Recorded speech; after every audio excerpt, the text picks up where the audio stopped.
Kapatid, anong saya na nandito ka? Kung pinindot mo ang play sa video na ito, maniwala ka sa akin, hindi ito nagkataon. Nais ng Diyos na magsalita ng isang bagay na malalim sa iyo ngayon. Isang bagay na maaaring ganap na magbago kung paano mo nakikita ang iyong pinansyal at espiritual na hinaharap. Malapit na tayo sa katapusan ng 2025 at nararamdaman ko sa aking puso na nais ng Diyos na ihanda kayo para sa isang ganap na kakaibang 2026, isang taon ng tunay na probisyon, ng mga bukas na pintuan, ng pagpaparami. At dito magsisimula ang lahat. Sa panalangin ito ay sabay nating sasabihin, baka pagod ka na. Marahil ang taong ito ay mahirap, puno ng masikip na badiyet, walang tulog na gabi, mga alalahanin na patuloy na kumakatok sa iyong pintuan. At kahit anong hirap ang ginawa mo, kahit anong hirap ang pinaglaban mo, parang may nakasabit pa rin, hindi dumarating ang probisyon na iyon sa paraang iyong inaasahan. Kapatid, naiintindihan kita at naiintindihan din ng Diyos. Ngunit pakinggan, ito, ang naranasan mo hanggang sa puntong ito ay hindi tumutukoy kung ano ang inihanda ng Diyos para sa iyo mula ngayon. Hindi ka niya nakakalimutan, hindi ka niya binitawan, at ang sandaling ito na ating nararanasan ng magkasama dito sa video na ito ay maaring maging simula ng isang bagong kabanata sa iyong buhay. Dahil kapag tumayo ka sa harapan ng Diyos na may tapat na puso, may tunay na pananampalataya, kapag itinigil mo ang lahat at sinabing, Panginoon, kailangan kita, may makapangyarihang nangyayari sa espiritual na kaharian. Matatapos na ang 2025 at alam kong marami sa inyo ang lumilingon at nag-iisip, isang taon na ang lumipas at nasa iisang lugar pa rin ako. Pero kapatid, hindi ka dinala ng Diyos dito para manatili kang suplado. Dinala ka niya rito upang ipakita sa iyo na mayroong isang paraan at ang paraan na iyon ay nagsisimula sa tunay na pagsuko sa isang panalangin na nagmumula sa kaibuturan ng iyong puso, hindi lamang mula sa iyong mga labi, kundi mula sa iyong espiritu patungo sa trono ng Diyos. Ang panalangin ito na sabay nating sasabihin ay hindi isang kabisadong pagbigkas. Ito ay hindi isang walang laman na ritual. Ito ay isang tunay na sandali ng koneksyon sa Ama. Ikaw ang nagpapahayag na naniniwala ka na siya ay sapat na makapangyarihan upang baguhin ang iyong realidad sa pananalapi, upang buksan ang mga pinto na tila sarado, upang magdala ng probisyon kung saan mayroon lamang kakulangan. At kapag nananalangin ka ng may ganitong pananalig kasama ang aktibong pananampalatayang ito, kumikilos ang Diyos. Sinasabi ng salita sa Jeremias Kabanata 33, versikulo 3, Tumawag ka sa akin at sasagutin kita at sasabihin sa iyo ang mga dakila at natatagong bagay na hindi mo nalalaman. Nakikita mo ba nangangako ang Diyos na sasagot kapag tunay kang tumawag sa Kanya? Kailangan kong maunawaan mo ang isang bagay. Ang panalangin ay hindi lamang tungkol sa pagtatanong. Ang panalangin ay tungkol sa paghahanay ng iyong puso sa mga layunin ng Diyos. Ito ay tungkol sa pag-alis ng takot, pagkabalisa at pagdududa at palitan sila ng pananampalataya. Ito ay tungkol sa pagsasabing, Panginoon, nagtitiwala ako sa iyo. Alam kong nasa iyo ang pinakamahusay para sa akin. At kapag ginawa mo iyon, kapag tunay mong isinuko ang lahat sa kanyang mga kamay, nagbabago ang iyong isip, lumalakas ang iyong espiritu, at ang iyong buhay ay nagsisimulang ipakita ang panloob na pagbabagong iyon. At tingnan mo, bago tayo magpatuloy, gusto kong gumawa ka ng isang mahalagang bagay sa akin ngayon. Pumunta sa mga komento at isulat ang ipinropesiya ko ang isang 2026 ng kasaganaan at banal na probisyon sa aking buhay. Sumulat ng may pananampalataya, ipahayag ito. Dahil ang salita ay nagtuturo sa atin na may kapangyarihan sa ating mga bibig, may kapangyarihan sa ating mga pagpapahayag kapag ito ay naaayon sa kalooban ng Diyos. at tayo ay magkakasama sa panalangin, isang komunidad ng pananampalataya na namamagitan para sa isa't isa. Kaya, huminga ka ng malalim kapatid. Kalmahin ang iyong puso. Dahil ngayon ay susuriin natin ang isang makapangyarihang katotohanan mula sa salita ng Diyos. Isang katotohanang maghahanda sa iyong espiritu para sa pinakamahalagang panalangin na magagawa mo bago matapos ang 2025. Nais kong dalhin ka sa aklat ng Isaias, Kabanata 43, versikulo 18 at 19. At bigyang pansin ang makapangyarihang mga salitang ito na sinasalita ng Diyos. Huwag mong alalahanin ang mga dating bagay o isaalang-alang man ang mga bagay ng nakaraan. Narito, ako'y gagawa ng bagong bagay. Ngayon ay sisibol. Kapatid, naiintindihan mo ba ang lalim nito? Sinasabi sa iyo ng Diyos, itigil ang pagtingin sa likod. Itigil ang pagkapit sa hindi nagtagumpay. Itigil ang pagbabalik tanaw sa mga kabiguan, pagkalugi at pagkabigo dahil may gagawin siyang ganap na bago sa iyong buhay. Isang bagay na hindi mo pa nakikita, isang bagay na lampas sa iyong imahinasyon at tingnan kung ano ang kanyang ipinangako, isang landas sa disyerto, mga ilog sa tuyong lugar. Nangangahulugan ito ng probisyon kung saan kulang lamang. Nangangahulugan ito ng kasaganaan kung saan nagkaroon lamang ng kakapusan. Nangangahulugan ito ng pag-asa kung saan nagkaroon lamang ng kawalan ng pag-asa. Sinasabi ng Diyos na siya ay may kapangyarihang gawing realidad ang imposible at gusto niyang gawin iyon sa iyong buhay simula ngayon.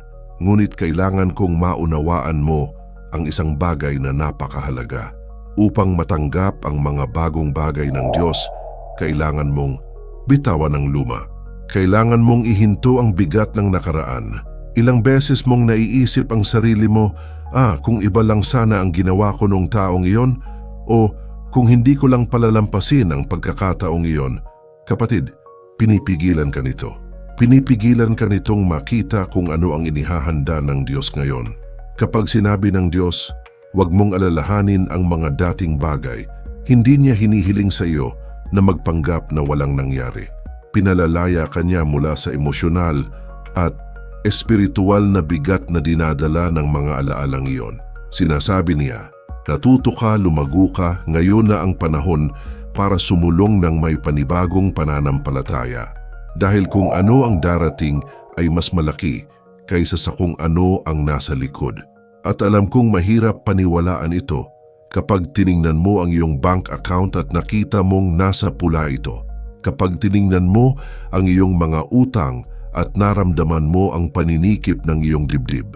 Kapag nagising ka sa kalagitnaan ng gabi na nag-aalala, hindi mo alam kung paano mo babayaran ang mga bayarin sa susunod na buwan.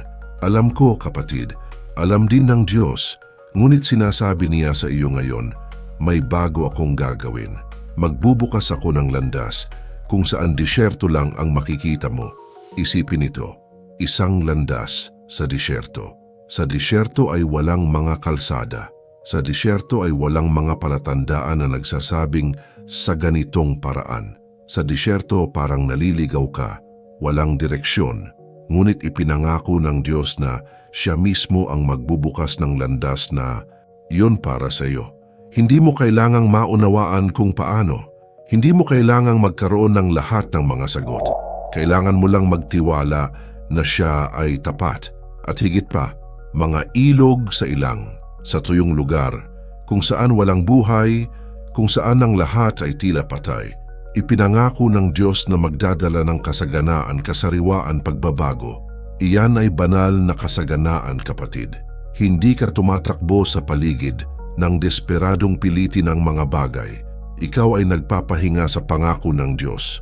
Kumikilos ng matalino ngunit nagtitiwala na siya ang nagbibigay. Ngayon may tanong ang Diyos sa talatang ito na lubhang nakaantig sa akin. Hindi mo ba ito napapansin? Nagtatanong siya, pinapansin mo ba? Nakikita mo ba ang mga palatandaan? Dahil maraming beses na ang Diyos ay kumikilos na, gumagalaw na ng mga bagay na pabor sa iyo, Ngunit ikaw ay naipit sa nakaraan, nakatutok sa problema na hindi mo makita ang sagot na dumarating na. Ito ang sandali upang buksan ang mga mata ng Espiritu. Ito ang sandali upang ipahayag ng may pananampalataya. Panginoon, naniniwala ako na gumagawa ka ng mga bagong bagay sa aking buhay. Naniniwala ako na ang 2026 ay magiging iba dahil ikaw ay tapat. Naniniwala ako na ang probisyon ay darating, na ang mga pinto ay nagbubukas, na ang pagpaparami ay patungo na. At kapag ipinahayag mo ito ng may tunay na pananampalataya, kapatid, tumutugon ang langit. Ngunit ang tunay na pananampalataya ay hindi lamang isang pakiramdam. Ang tunay na pananampalataya ay ipinahahayag sa gawa. At ang unang aksyon ay panalangin. Ito ay ang paglalagay ng iyong sarili sa harapan ng Diyos, pag-alis ng laman ng iyong puso, pag-aalis ng lahat ng pagkabalisa, lahat ng takot, at pagsasabing, Ama, ako ay nagtitiwala sa iyo. Ibinibigay ko sa iyong mga kamay ang aking buhay pinansyal, ang aking mga pangarap, ang aking mga plano, at naniniwala ako na gagabayan mo ako. At tingnan mo, kung ang mensaheng ito ay umaantig sa iyong puso ngayon, kung sa palagay mo ay talagang nais ng Diyos na gumawa ng bago sa iyong buhay, may gusto akong itanong sa iyo. Mag-iwan ng like sa video na ito bilang pagpapahayag ng iyong pananampalataya at mag-subscribe sa channel, i-activate ang notification bell dahil ito ay isang sagradong espasyo kung saan ang salita ng Diyos ay ibinabahagi ng may pagmamahal, may katotohanan at may layuning tulungan kang umunlad sa lahat ng bahagi ng iyong buhay, pinansyal, emosyonal at espiritual. Huminga ka ulit ng malalim, kapatid, dahil malapit na tayong pumasok sa isang napaka-espesyal na sandali. Pag-uusapan natin ang tungkol sa kapangyarihan ng panalangin at pagkatapos tayo ay mananalangin ng sama-sama. At ang panalangin ito ay maaaring ang punto ng pagbabago na iyong hinihintay. Kapatid, kailangan kong makipag-usap sa iyo tungkol sa isang bagay na higit pa sa mga pamamaraan, estratehiya o kaalaman. Kailangan kong pag-usapan ang tungkol sa panalangin dahil ang panalangin ang pinakamakapangyarihang sandata na mayroon ng isang anak ng Diyos. Sa pamamagitan ng panalangin ay direktang kumonekta ka sa Ama. Ito ay sa pamamagitan ng panalangin na binuksan mo ang channel para sa langit upang lumipat sa iyong pabor. Ang salita ay nagtuturo sa atin sa Filipos, Kabanata 4, versikulo 6 at 7. Huwag kayong mabalisa tungkol sa anumang bagay, ngunit sa bawat sitwasyon, sa pamamagitan ng panalangin at pagsusumamo na may pasasalamat, ay iharap ang inyong mga kahilingan sa Diyos. At ang kapayapaan ng Diyos, na higit sa lahat ang pagkaunawa, ay magbabantay sa inyong mga puso at sa inyong mga pag-iisip kay Kristo Jesus. Nakikita mo ba ang pangako dito? Kapag tunay kang nananalangin, kapag inilagay mo ang lahat sa harap ng Diyos, darating ang kapayapaan na hindi kayang ibigay ng mundo, ang kapayapaang nagbabantay sa iyong puso kahit sa gitna ng unos. Marami sa inyo ang nabubuhay ng may pagkabalisa. Gumising ka at ang unang bagay na pumasok sa isip ay ang mga bayarin. Sinusubukan mong matulog, ngunit hindi ka pinapayagan ng pag-aalala. At unti-unti, ninanakaw ng pagkabalisa na ito ang iyong kapayapaan, ang iyong kagalakan, ang iyong pananampalataya. Ngunit naparito ako upang sabihin sa iyo ngayon, sinisira ng panalangin ang siklong ito. Inaalis ng panalangin ang bigat sa iyong mga balikat at inilalagay ito sa mga kamay ng Diyos kung saan ito dapat palagi. Ngunit makinig, ang panalangin ay hindi magic.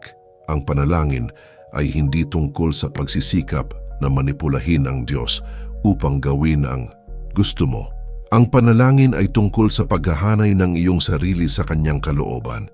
Ito ay tungkol sa pagkilala na alam niya kung ano ang pinakamabuti para sa iyo. Ito ay tungkol sa pagtitiwala kahit na hindi mo maintindihan. At kapag nagdarasal ka ng ganyan, nang may pagpapakumbaba at pananampalataya, kumikilos ang Diyos sa mga paraan na hindi mo maisip. Ngayon, bago tayo magkasamang manalangin, nais kong ihanda mo ang iyong puso. Nasaan ka man ngayon, sa iyong sala, sa iyong kwarto, sa pampublikong sasakyan sa trabaho, ang Diyos ay kasama mo. Nakikita ka niya, naririnig ka niya, at gusto niyang kausapin ka sa pamamagitan ng panalangin ito. Kaya may itatanong ako sa iyo. I-off ang anumang bagay na maaaring makagambala sa iyo. Kung mayroon kang ibang mga bagay sa iyong isip, ilagay ang mga ito sa isang tabi sandali. Ito ay isang sagradong sandali. Ito ay isang sandali sa pagitan mo at ng Diyos. At kung talagang gusto mong makakita ng pagbabago sa iyong buhay, kung talagang gusto mong manghula ng masaganang 2026, kailangan mong pumasok sa panalangin ito kasama ang lahat ng mayroon ka na may bukas na puso, nakapokus na isip at aktibong pananampalataya. Magdarasal ako kasama mo, at habang nagdarasal ako, maaari mong ulitin ito kasama ko sa iyong puso o maaari kang manalangin sa iyong sariling mga salita. Ang mahalaga ay naroroon ka, na nararamdaman mo ang bawat salita, na naniniwala kang nakikinig ang Diyos dahil siya ay. Kaya ipikit mo ang iyong mga mata kung kaya mo. Ilagay ang iyong kamay sa iyong dibdib, huminga ng malalim, at sabay-sabay tayong sumigaw sa Ama, ikaw at ako. Isuko natin ang lahat sa kanyang mga kamay. Ipahayag natin na ang 2026 ay magiging iba. Magpropesya tayo ng kasaganaan, probisyon, pagpaparami. Manalangin tayo ng may pananampalataya. Batid na ang Diyos ay tapat upang tuparin ang kanyang mga pangako. Minamahal na Ama, Diyos ng lahat ng probisyon, Panginoon ng sansinukob, pumupunta kami rito na may tapat na puso at mapagpakumbabang espiritu na kinikilala na kung wala ka, kami ay wala, wala kaming magagawa, wala kaming wala. Ngunit sa iyo, Panginoon, lahat ng bagay ay posible. Kasama mo, namumulaklak ang mga disyerto. Sa iyo, ang imposible ay nagiging katotohanan. Nagpapasalamat kami sa iyo sa sandaling ito, Ama. Nagpapasalamat kami sa iyo dahil binigyan mo kami ng panibagong araw ng buhay, panibagong pagkakataon na magsimulang muli, panibagong pagkakataon na mailagay ang aming sarili bago sa iyo.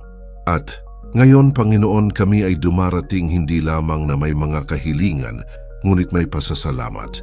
Pasasalamat dahil inalagaan mo kami, dahil hindi mo kami pinabayaan, dahil kahit sa pinakamahirap na sandali, nandyan ka, sumusustain, nagpoprotekta, naghahanda. Ama, kinikilala namin na ang 2025 ay isang mapanghamong taon. Marami sa atin dito ang nahaharap sa mga problema sa pananalapi, mga sandali ng pagdududa at mga gabing nag-aalala. May mga pagkakataon na ang mga account ay hindi balanse, kapag ang buwan ay mas mahaba kaysa sa sweldo, kapag ang pananampalataya ay halos manghina. Ngunit ikaw, Panginoon, ay tapat, pinapanatili mo kami hanggang ngayon. At alam namin na kung dinala mo kami sa puntong ito ay dahil mayroon kang mas malaking layunin para sa aming mga buhay.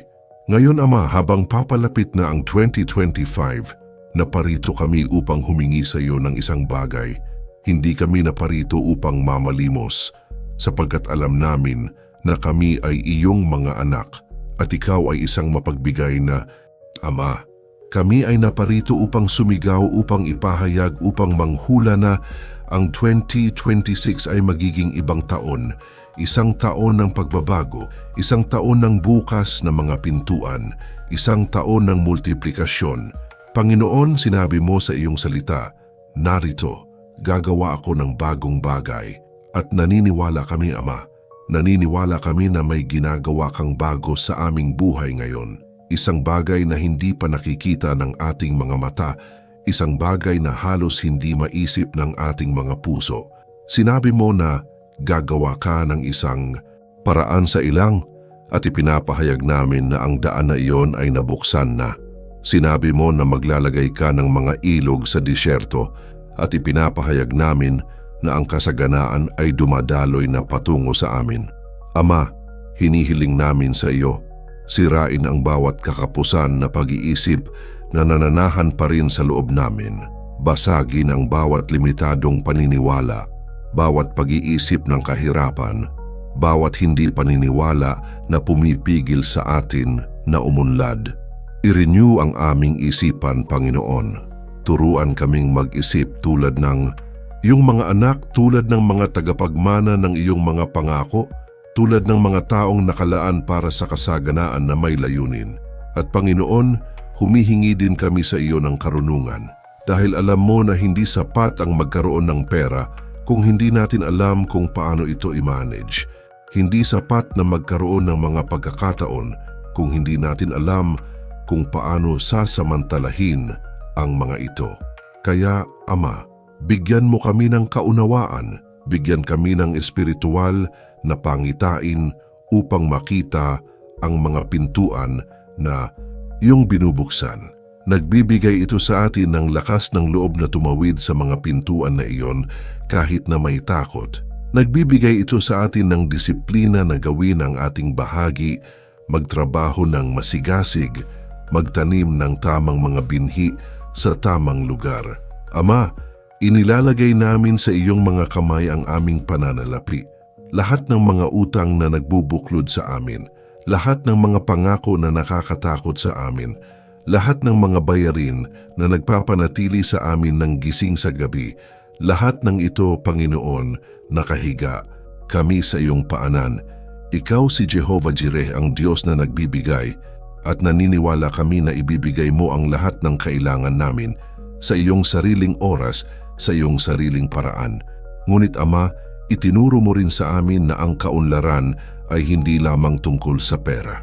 Itinuro mo sa amin na ang tunay na kayamanan ay pagkakaroon ng kapayapaan sa aming mga puso. Ito ay pagkakaroon ng kalusugan. Ito ay pagkakaroon ng pamilya. Ito ay may layunin. Ito ay namumuhay nang naaayon sa iyong kalooban.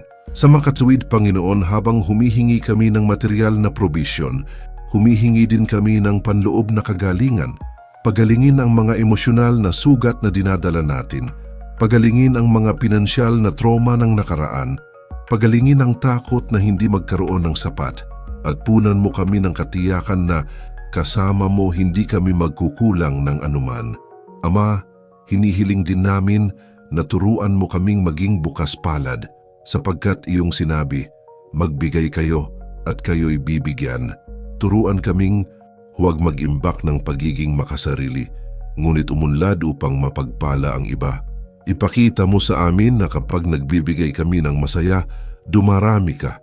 Ipakita sa amin na ang tunay na kasaganaan ay dumarating kapag tayo ay naging mga daluyan ng pagpapala, hindi lamang mga tatanggap. At ngayon, Panginoon, ipinapahayag namin ang higit sa 2026. Propesya namin na ito ay magiging isang taon ng paglago. Isang taon kung saan tatatag at uunlad ang ating pananalapi. Isang taon kung saan mababayaran natin ang ating mga utang at may sapat pa tayong ipuhunan sa hinaharap. Isang taon kung saan makikita naming isa-isa ang iyong mga pangako. Isang taon kung saan masasaksihan namin ang iyong kapangyarihan, ang iyong katapatan, ang iyong supernatural na probisyon. Ama, tinatalikuran namin ang takot, tinatalikuran namin ang pagkabalisa, tinatalikuran namin ang pagdududa, at ipinapahayag namin ang pananampalataya. Nagpahayag kami ng tiwala. Ipinapahayag namin na ikaw ang aming Diyos at na talagang wala ang imposible para sa iyo. Takpan mo kami ng iyong mahalagang dugo, Panginoong Hesus. Bantayan ang aming mga pamilya. Protektahan ang ating mga tahanan. Pagpalain ang gawa ng aming mga kamay. At manaig nawa ang iyong kalooban sa lahat ng bagay, sa bawat desisyon na aming gagawin, sa bawat hakbang na aming gagawin, dahil alam namin na ang iyong mga plano ay laging mas maganda kaysa sa amin. Kaya, Ama, na may pananampalataya sa aming mga puso, pasasalamat sa aming mga labi, at pag-asa sa aming mga kaluluwa, isinusuko namin ang lahat sa iyo. Lahat tayo, lahat ng meron tayo, lahat ng pinapangarap natin, ito ay nasa iyong mga kamay, at kami ay nagpapahinga, batid na inaalagaan mo kami. Ngayon, aking kaibigan, sama-sama nating ipanalangin ang panalangin itinuro sa atin ni Jesus. Ang panalangin na nagbubuklod sa lahat ng mga anak ng Diyos. Ulitin ito pagkatapos ko sa iyong puso. Ama namin na nasa langit, sambahin ang iyong pangalan. Dumating ang iyong kaharian, mangyari ang iyong kalooban sa lupa gaya ng sa langit. Bigyan mo kami ngayon ng aming pang-araw-araw na pagkain at patawarin mo kami sa aming mga kasalanan gaya ng pagpapatawad namin sa mga nagkakasala sa amin, at huwag mo kaming ihatid sa tukso, kundi iligtas mo kami sa masama. Sapagkat sa iyo ang kaharian at ang kapangyarihan at ang kaluwalhatian magpakailanman. Amen. Kapatid, ang panalangin ito ay naglalaman ng lahat ng kailangan natin. Kapag sinabi nating, ibigay mo sa amin ngayon ang aming pang-araw-araw na pagkain, kinikilala namin na ang Diyos ang aming pinagmumulan, hindi natin trabaho. Hindi ito ang gobyerno, hindi ito ibang tao, Diyos ito. At kapag nagtitiwala tayo sa Kanya bilang ating pinagmulan, hindi tayo nagkukulang ng anuman. Ngayon, manalangin tayo na may makapangyarihang salmo na direktang nagsasalita tungkol sa pagpapala at paglalaan ng Diyos. Awit 67. Huminga ng malalim at sabay-sabay tayong pumunta.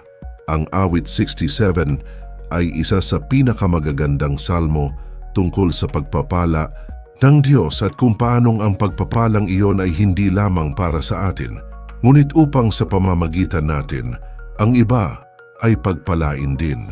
Ang awit na ito ay nagpapaalala sa atin na kapag pinaunlad tayo ng Diyos, ito ay hindi lamang para sa ating kapakinabangan. Ito ay upang ang Kanyang pangalan ay maluwalhati at ang Kanyang kabutihan ay makilala sa buong mundo. Sama-sama tayong manalangin. Kaawaan tayo ng Diyos at pagpalain tayo at paningningin ang Kanyang mukha sa atin upang ang iyong daan ay makilala sa lupa, ang iyong kaligtasan sa lahat ng mga bansa. Purihin ka ng mga bayan, O Diyos. Purihin ka nawa ng lahat ng mga bayan. Magsaya at magsiawit sa kagalakan ng mga bansa, sapagkat hinahatulan mo ang mga tao ng may katarungan at pinapatnubayan ang mga bansa sa lupa. Purihin ka ng mga bayan, O Diyos. Purihin ka nawa ng lahat ng mga bayan. Ang lupa ay nagbunga ng kaniyang ani. Ang Diyos, ang ating Diyos, ay pinagpapala tayo. Pagpalain nawa tayo ng Diyos at matakot sa Kanya ang lahat ng dulo ng mundo. Amen. Naiintindihan mo ba, kapatid? Ang lupa ay nagbigay ng ani nito. Ang Diyos, ang ating Diyos, ay pinagpapala tayo. Iyan ay isang propetikong pahayag. Iyon ay isang pangako. Kapag namumuhay ka sa pagkakahanay sa Diyos, kapag lumakad ka sa pagsunod, ang lupa, iyon ay lahat ng bagay sa paligid mo, ay nagbubunga para sa iyo. Ang iyong mga kamay ay umunlad. Mabunga ang iyong trabaho. Dumarami ang iyong mga proyekto dahil pinagpapala ka ng Diyos. At ngayon, bago natin tapusin ang panalangin ito, sabay-sabay tayong gumawa ng isang bagay na napakalakas. Ipahayag natin dahil itinuturo sa atin ng Biblia na may kapangyarihan sa ating mga salita.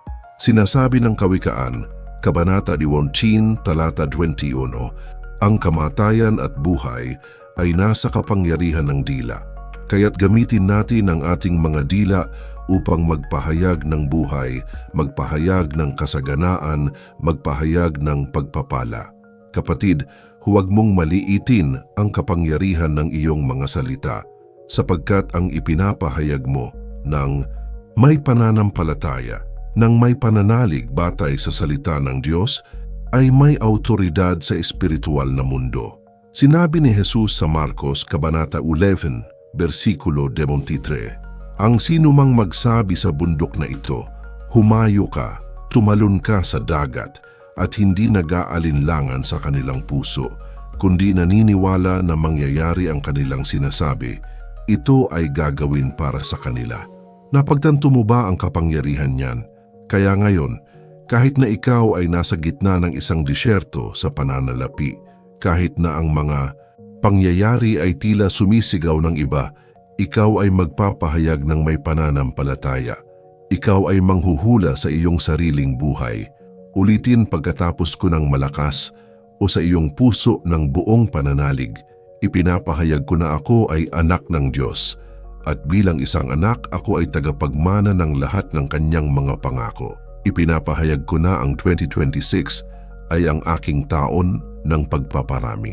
Lalago ang itinanim ko. Kung ano ang aking namuhunan ay magbubunga. Magkakatotoo ang pinapangarap ko. Ipinapahayag ko na ang bawat utang na nagbubuklod sa akin ay babayaran. Bawat overdue bill ay maaayos at magkakaroon pa ako ng sapat na natitira upang pagpalain ang iba. Ipinapahayag ko na ang aking isip ay nabago. Hindi na ako nag-iisip na mahirap para akong anak ng hari. At ang hari ay bukas palad sa kanyang mga anak. Ipinapahayag ko na ang mga pintuan ng pagkakataon ay nagbubukas para sa akin ngayon. Darating ang mga malikhaing ideya, ang mga banal na koneksyon ay nabubuo at uunlad ako sa lahat ng aking gagawin. Ipinapahayag ko na ang pagkabalisa ay wala ng kapangyarihan sa akin. Hindi na ako kontrolado ng takot dahil alam ko kung kanino ako sumampalataya at alam ko na siya ay tapat. Ipinapahayag ko ang kapayapaan sa aking tahanan, kalusugan sa aking katawan, karunungan sa aking isipan, at kasaganaan sa aking pananalapi. Ipinapahayag ko na ang pinakamahusay ng Diyos ay nakalaan para sa akin at makikita ko, mabubuhay ako, masasaksihan ko ang kanyang kabutihan sa bawat araw ng aking buhay. Sa pangalan ni Jesus ito ay ipinahayag, ito ay hinuhulaan, ito ay natatakan sa langit.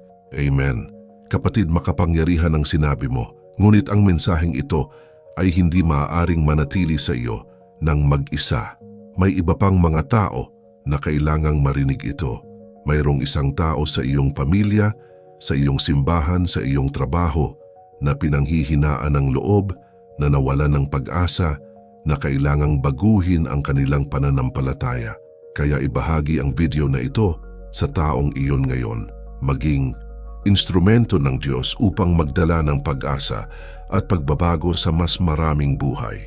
Dahil kapag pinagpapala mo ang iba, pararamihin din ng Diyos ang pagpapala sa iyong buhay. Tingnan mo, nagdasal lang tayo ng magkasama at makapangyarihan ng panalangin. Binabago ng panalangin ang lahat. Ngunit kailangan kong maging tapat sa iyo. Mayroong isang bagay na pumipigil sa maraming tao na umunlad kahit na sila ay nananalangin, kahit na sila ay may pananampalataya. At alam mo kung ano ito? Mindset. Ang paraan ng pag-iisip mo tungkol sa pera, tungkol sa iyong sarili, tungkol sa kung ano ang nararapat sa iyo.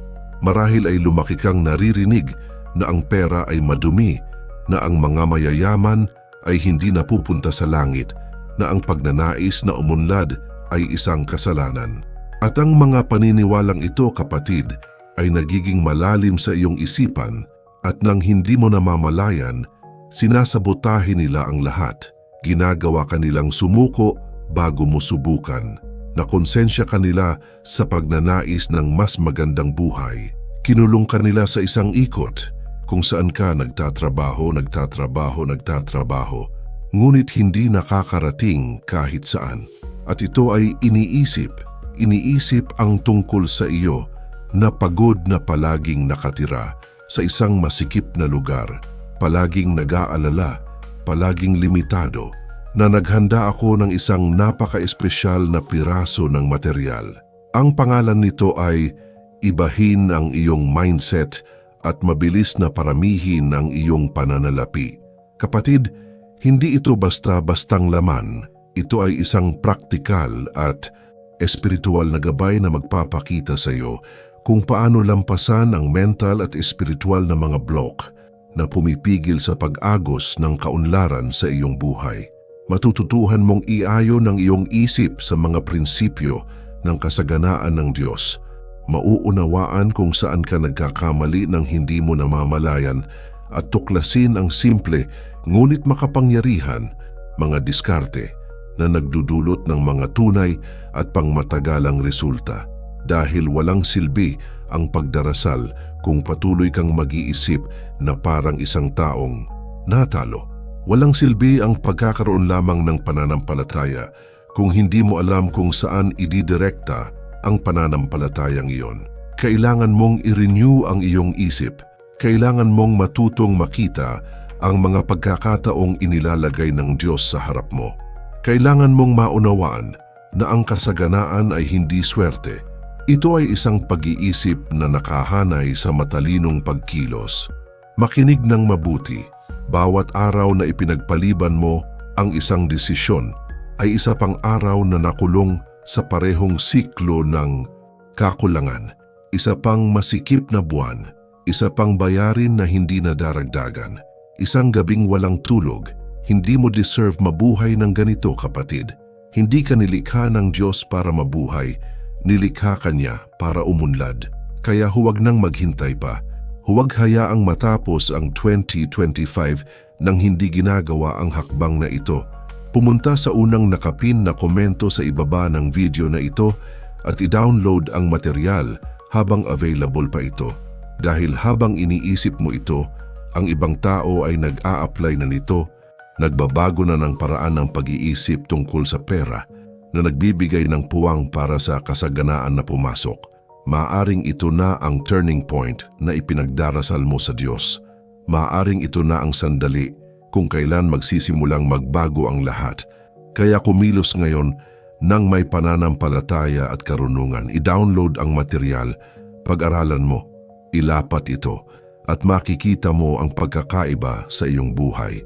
Kapatid, taos puso akong umaasa na naramdaman mo ang presensya ng Diyos dito, na nakatanggap ka hindi lamang ng mga salita, kundi isang dampi ng banal na espiritu, isang pagpapanibago ng iyong pananampalataya, isang katiyakan na tunay na may pag-asa, na tunay na mayroong isang paraan, na ang Diyos ay tunay na may pinakamahusay na inihanda para sa iyo.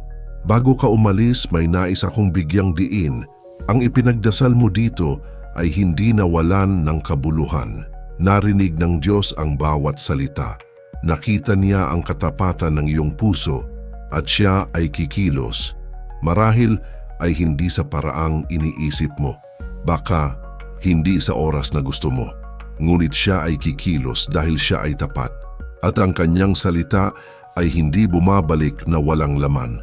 Ngayon ay nasa iyo na upang manatiling matatag, patuloy na magtiwala, patuloy na kumilos ng matalino.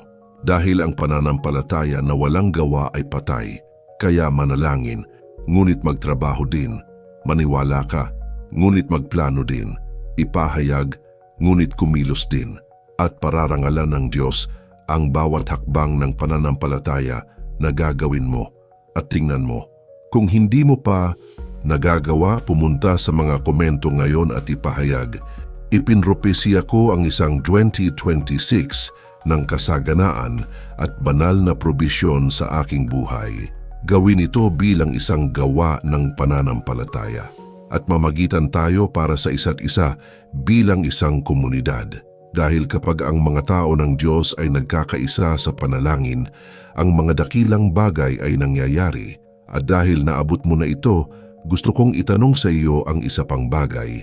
Paki-like ang video na ito. Ito ay talagang nakakatulong upang maipalaganap ang mensaheng ito sa mas maraming taong nangangailangan nito. At mag-subscribe sa channel, i-activate ang notification bell dahil dito ay patuloy kang makakatanggap ng mga aral batay sa salita ng Diyos. Mga aral na tutulong sa iyo na umunlad hindi lamang sa pananalapi, kundi sa lahat ng lugar ng iyong buhay, sapagkat ang tunay na kaunlaran ay nabubuhay ng buo sa espiritu, kaluluwa at katawan.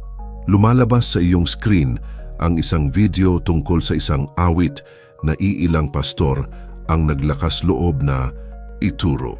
Isang awit na naghahayag ng tunay na landas tungo sa kayamanan at kung saan sa loob ng maraming siglo ay itinago, pinatahimik dahil kapag natuklasan ng mga tao ang kapangyarihan nito, ang kanilang buhay pinansyal ay hindi na muling pareho. Kung manunood ka, mauunawaan mo kung bakit napakaraming tao ang namumuhay sa kahirapan ng hindi kinakailangan. Mauunawaan mo ang sekreto na alam ng mayayaman at hindi binabaliwala ng mahihirap. At matutuklasan mo na laging nais ng Diyos na umunlad ka ngunit walang nagturo sa iyo kung paano. Mag-click sa video na ito ngayon. Huwag ipagpaliban dahil kung ano ang matututuhan mo doon ay maaaring ang kailangan mo para sa wakas ay maranasan ang kasaganaan na inihanda ng Diyos para sa iyo. Pagpalain ka nawa at ingatan ng Panginoon. Naway paliwanagin niya ang kanyang mukha sa iyo at maging mapagbiyaya sa iyo. Naway itaas niya ang kanyang mukha sa iyo at bigyan ka ng kapayapaan. Sa pangalan ni Jesus, Amen. Hanggang sa susunod na video, kapatid. At tandaan, 2026 ang magiging taon mo. Maniwala ka, ipahayag ito at isabuhay ito.